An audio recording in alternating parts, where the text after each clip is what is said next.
बड़ा लोकसभा में अमरवाड़ा विधानसभा का चुनाव आज उसका लास्ट डे है।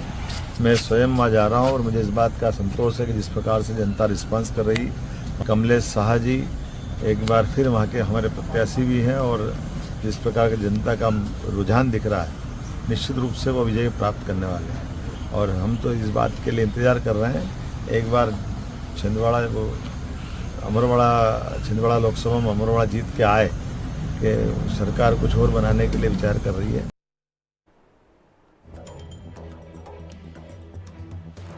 तो आज चुनाव प्रचार का आखिरी दिन है। उपचुनाव का अमरवाड़ा में चुनाव प्रचार के लिए पहुंचे सीएम मोहन यादव। उन्होंने ये भी कहा कि यहां से कमलेश शाह की जीत पक्की है। और छिंदवाड़ा पहुंचे हैं सीएम मोहन यादव चुनाव प्रचार के लिए। अमरवाड़ा जाने से पहले सीएम मोहन यादव ने ये कहा कि कमलेश शाह की जीत तय है, जीत पक्की है।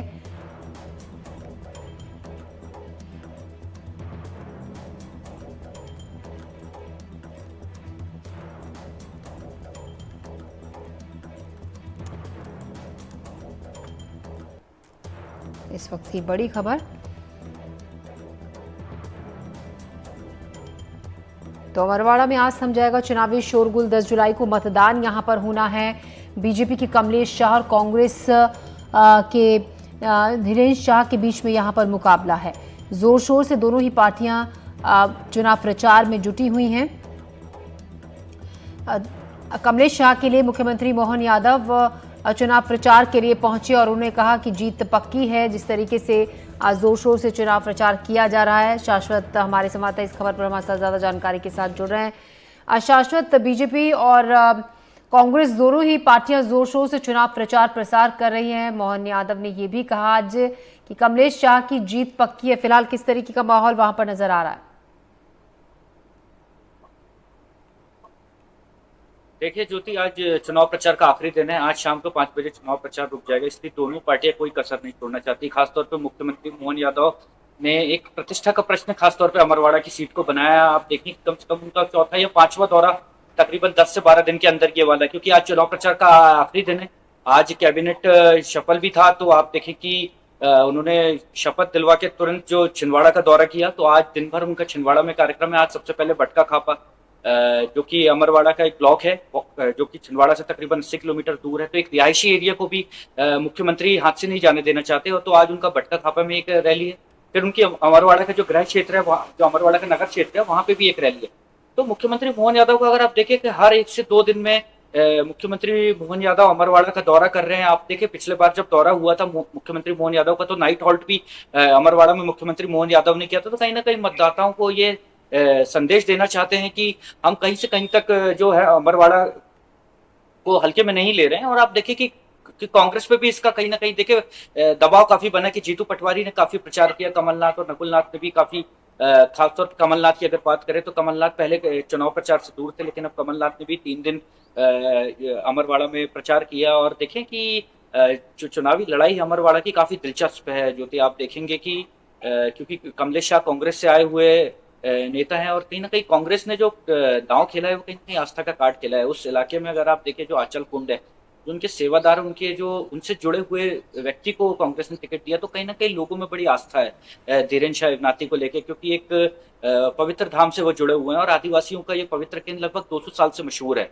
अगर आप देखें तो आप देखें कि चुनावी लड़ाई जो काफी दिलचस्प होगी, और कहीं ना कहीं इसको बीजेपी ने कहीं ना कहीं भापा है इसको। आप देखिए कि शुरू में आप देखिए बीजेपी का चुनाव प्रचार जो था इतना एग्रेसिव नहीं था, लेकिन आप देखिए कि मुख्यमंत्री चाहे सांसद हो, संपत्तियां उइके हो, क्योंकि जाहिर सी बात है संपत्तियां उइके जो हैं वो उसी समाज से आती है जिस समाज के सबसे ज्यादा वोटर अमरवाड़ा में है। तो संपत्तियां उइके को भी यहाँ पे लगाया गया। और बहुत सारे लोग जो स्थानीय बीजेपी के हैं वो कब से अमरवाड़ा में काफी मेहनत कर रहे हैं और नहीं चाहते, क्योंकि आप देखिए लोकसभा क्षेत्र जो है वो बीजेपी ने यहाँ जीता 24 साल के बाद कमलनाथ पे गढ़ है। तो कहीं ना कहीं बीजेपी जो है अमरवाड़ा के जो चुनाव हल्के में नहीं ले सकती। अगर बीजेपी कहीं ना कहीं बीजेपी को लगता है कि अमरवाड़ा में अगर हार हो जाती है तो कहीं ना कहीं इससे संदेश सही नहीं जाएगा, इसलिए मुख्यमंत्री इसको काफी गंभीरता से ले रहे हैं और मुख्यमंत्री आज पूरा दिन अमरवाड़ा में रहेंगे।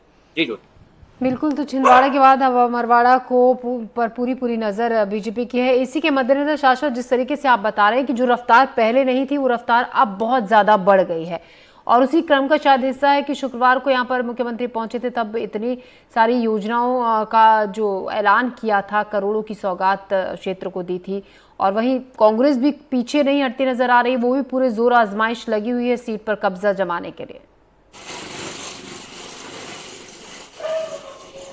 देखिए कांग्रेस ने टिकट हालांकि बीजेपी से लेट दी। बीजेपी का तो खैर औपचारिक ऐलान बाकी हर किसी को पता था कि कमलेश शाही बीजेपी से उम्मीदवार होंगे, लेकिन कांग्रेस ने जो टिकट दिया काफी, हालांकि कांग्रेस पहले चाह रही थी कि गोंडवाना गणतंत्र पार्टी के साथ मिलकर चुनाव लड़ा जाए।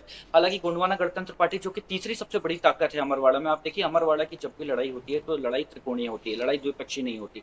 यहाँ पे जो गोंडवाना गणतंत्र पार्टी, उसका एक इंस्टेंट वोट है, एक उनका वोट हमेशा निश्चित होता है, चाहे आप लोकसभा चुनाव में देखें चाहे विधानसभा चुनाव में देखें।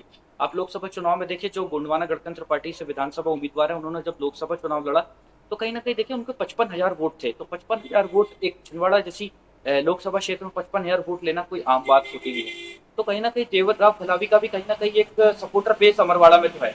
तो इसको लेके भी दोनों जो राष्ट्रीय पार्टी बीजेपी हो या कांग्रेस हो, इसको हल्के में नहीं ले रही। हालांकि कांग्रेस से गठबंधन गोंडवाना गणतंत्र पार्टी का किन्हीं कारणों से नहीं हो पाया, तो कांग्रेस भी कहीं ना कहीं जब अकेले मैदान में उतरी तो जीतू पटवारी का आप देखिए, जीतू पटवारी ने दो दौरे छिंदवाड़ा की किए और लगभग आप देखें कि हर गांव में जीतू पटवारी गए पीसीसी चीफ। तो कहीं ना कहीं उपचुनाव जो है आप देखें कि दोनों पार्टियों का प्रदेश नेतृत्व जो आला कमान है वो इसको काफी गंभीरता से ले रहा है। और कहीं ना कहीं देखिए कांग्रेस के लिए तो सबसे बड़ी बात है कि जो कांग्रेस के पास 7 सीट विधानसभा की थी, तो कांग्रेस चाह रही है कि कहीं ना कहीं 7 सीट और लोकसभा की हार का कहीं ना कहीं इसकी भरपाई की जाए। और बीजेपी चाहती है कि एक सीट जो है कांग्रेस की 7 में से एक सीट जो है छीनी जाए। जी।